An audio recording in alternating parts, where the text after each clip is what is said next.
What's up, man? Made it back. Another 24 hours down. It's incredible. I'm proud of you for that. And I know you don't want to be here. I get it. That state of mind. It's tough. I understand that. But don't quit. Because if you quit, you're going to wind up right back where you started. Remember when you started, how bad and how desperate you were to be right where you are right now? Yeah, I remember that. You gotta keep that same attitude, man. You gotta keep moving forward. Keep pushing it.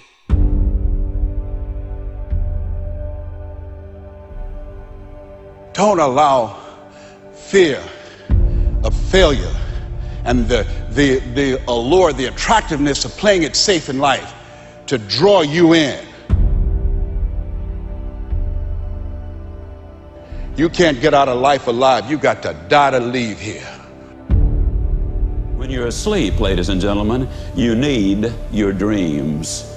I'm here to tell you that when you're wide awake, you also need your dreams. You must have your goals. You'll never make it as a wandering generality.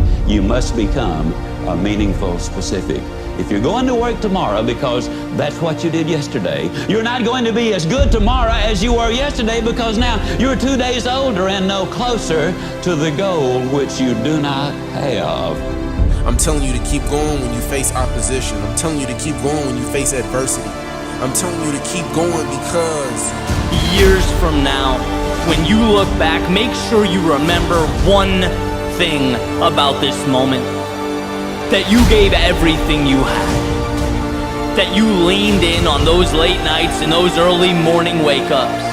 The hours upon hours in the books, the preparation, dedication, and the resilience. That you knew who you were and let it manifest and lead you into the future. Hello, you can't get out of life alive. So there's no safe position. You can die in the bleachers or you can die on the field. You might as well come out on the field and have a good time, right? No problem is permanent. Or you start thinking the problem's pervasive because I haven't handled my finances, my whole world's over. Or because my relationship's bad, my whole world's over. Or all this is happening because there's something wrong with me. Your life is bigger than that. People need a new perspective, and you can't do it by just sitting and thinking. You gotta move your body, you gotta change your energy and your focus, because low level of energy, I don't give a damn how smart you are, you're not gonna use all your ability. But if I get you into a higher state of being, mentally, emotionally, physically, then all of a sudden you start remembering who you are and you start coming up with answers that you never even thought were possible before. Doesn't it really astonish you that you are this fantastically complex thing? And that you're doing all of this and you never had any education in how to do it? You never learned, but you're this miracle? It's one of the great wonders of life. You aren't here to simply survive or navigate foreign territory. No, you were made for this moment. Most of us have been conditioned not to take a risk. People ask me all the time, what does it take to be happy? And I always tell them it's really simple. One word, progress. Progress equals happiness. If you keep growing, you're gonna feel alive. And if you keep growing, you're gonna have more to give. When you find a way out of no way, when you find breath that you don't have, when you find energy that did not exist, when you want this thing as bad as you want to breathe, that's when you find a way. Doesn't take any motivation, any drive in order to stay down there on a low level. But it calls on everything in you, ladies and gentlemen. You have to harness your will to say, I'm going to challenge myself. Sometimes I have to pull myself out of bed and say, come on, Les. Things I know I should do, I don't do. Things I shouldn't do, I do. I found that the biggest enemy you have to deal with is yourself. There's an old African proverb that says, if there's no enemy within, the enemy outside can do us no harm. If you're willing to endure, to hang in just a little bit longer, give just a little bit more, if you're willing to put all of yourself into the task before you, you may just be amazed at what life gives back. It doesn't matter how many statues, Oscars they give you, or Emmys, or how much money you have in the bank. We've all seen people have all those things, and I get the phone call because they're depressed, or somebody commits suicide in that area. So it's really an inner game, and I think that's what's missing for us today. Everybody's focusing on the outside world, and how there's a lot of things in the outside world you'll never be able to control. You can influence, but you can't control it. This, your mind, your emotions, your body, you have 100% control over what you do with these things, and that's where the game is won. You win the inner game, then you win the outer game. But a lot of people spent their life trying to win the outer game, they won, and they're miserable. We're always worrying. Did I think this over long enough? Did I take enough data into consideration?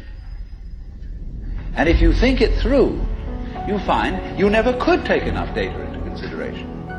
The data for a decision in any given situation is infinite. So what you do is, you go through the motions of thinking out what you will do about this. And then when the time comes to act, you make a snap judgment. It's amazing how often it works. It's necessary that you have the mindset that I can do this. You've got to begin to believe and to fortify that belief and feed that belief by listening to tapes, going to seminars and workshops, by challenging yourself, by stretching yourself. Don't get so wrapped up in what happened yesterday that you miss out on the opportunities that are waiting for you today. Remember, whenever one door closes, there is another door waiting for you. So to me, success without fulfillment is the ultimate failure. And so many people are focused on success still, which to me is like, there's nothing wrong with it, but it's like success is getting what you want. Fulfillment is living what you're made for. To take the risk of doing what we want, which will work to the extent that we realize that what I want, basically, what I really want is what you want. And I don't know what you want. But I never would have discovered what I'm able to do right now if I wasn't willing to take a chance. And you've got to be willing to do that. You've got to believe in yourself. All right, I want to change the world. I want to make the world a better place. I want to fulfill the promise. I want to make a difference. I want to be different for my own life. I want to be successful. How do you do it? One day, one choice, 1 minute, 1 hour, 1 second, one decision at a time. You want to become a risk taker. You want to raise the bar on yourself. Most people won't do that. See, most people engage in low life living, low risk living.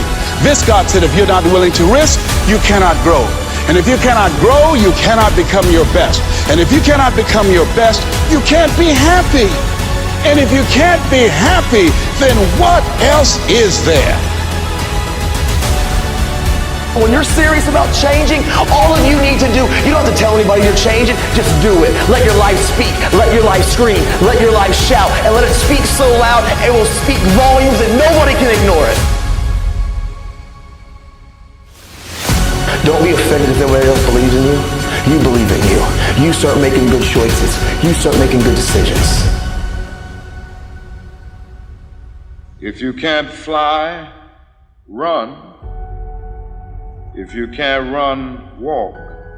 If you can't walk, crawl. But by all means, keep moving.